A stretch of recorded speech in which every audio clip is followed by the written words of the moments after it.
సినిమాలను చూసి మంచేమో గాని షెడే ఎక్కువ నేర్చుకుందా ప్రమైతురు కొందరు.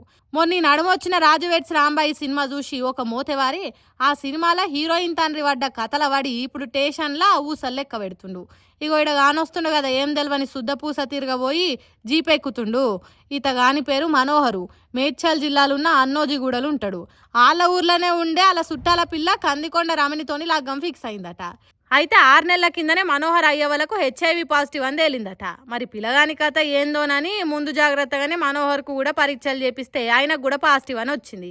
ఇంకేంది, చల్ ఈ రోగం ఉన్నోనికి నా పిల్లని ఇయ్యా అని చెప్పి పిల్లోలనైనా లగ్గం క్యాన్సిల్ చేసిండు.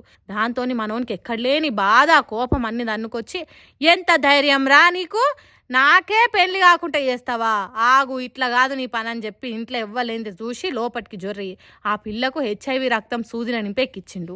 ఇంకేంది, ఇంజెక్షన్ ఇవ్వగానే పాపం ఆమెకు జ్వరము పేయిల నొప్పులు లేచేసరికి దెబ్బ దావకానకు తీసుకపోతే నిజం బయటపడ్డది. జరిగిన సంగతి అంతా పోయి పోలీసులకు చెప్తే వాళ్ళు ఇట్లా మర్యాదలతోని మైలపోలు తీస్తందుకు స్టేషన్కు పట్టుకుపోయారు. పాపం ఆ బుజ్జి ఇంకా దావకంలోనే ఉందట.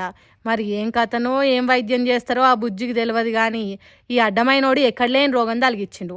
మరి ఇక సినిమాలు అయినట్టు చేస్తే సచ్చినట్టు ఇచ్చి లగ్గం చేస్తారు అనుకున్నాడో ఏమో కానీ సచ్చేదాకా పొట్టు చంపుతారు. ఇక చూసిర్రా సినిమాను చూసి ఏసొంటి ఘనకార్యం వెలుగబెట్టిండో. పాపం ఆ పిల్ల బతికి ఎట్లనో ఏం పాడో. ఇప్పుడు ఒకవేళ రోగం తక్కువైనాక ఎవరన్నా ముంగట్టుకొస్తారా లగ్గం చేసుకోనికే? పోని వీనికే ఇజ్జి చేద్దామన్నా ఈయన కథ ఇట్లుండే. అటు ఇటు కాకుండా చేస్తేవి కదరా ఓ ఆడవిల్ల బతకని పొట్టు తిడుతురు ఈ ముచ్చటేరకైన వాళ్ళు. మీరు కూడా పెళ్లిళ్ళ కోసం గిసొంటి కథలు పడేరు, జోపు ఇడ్సబెడతారు, యాది పెట్టుకోరి. ఏమంటున్నాం ఇంకో ముచ్చట, సినిమాలను సినిమాల తీరే చూడుర్రి చాలు.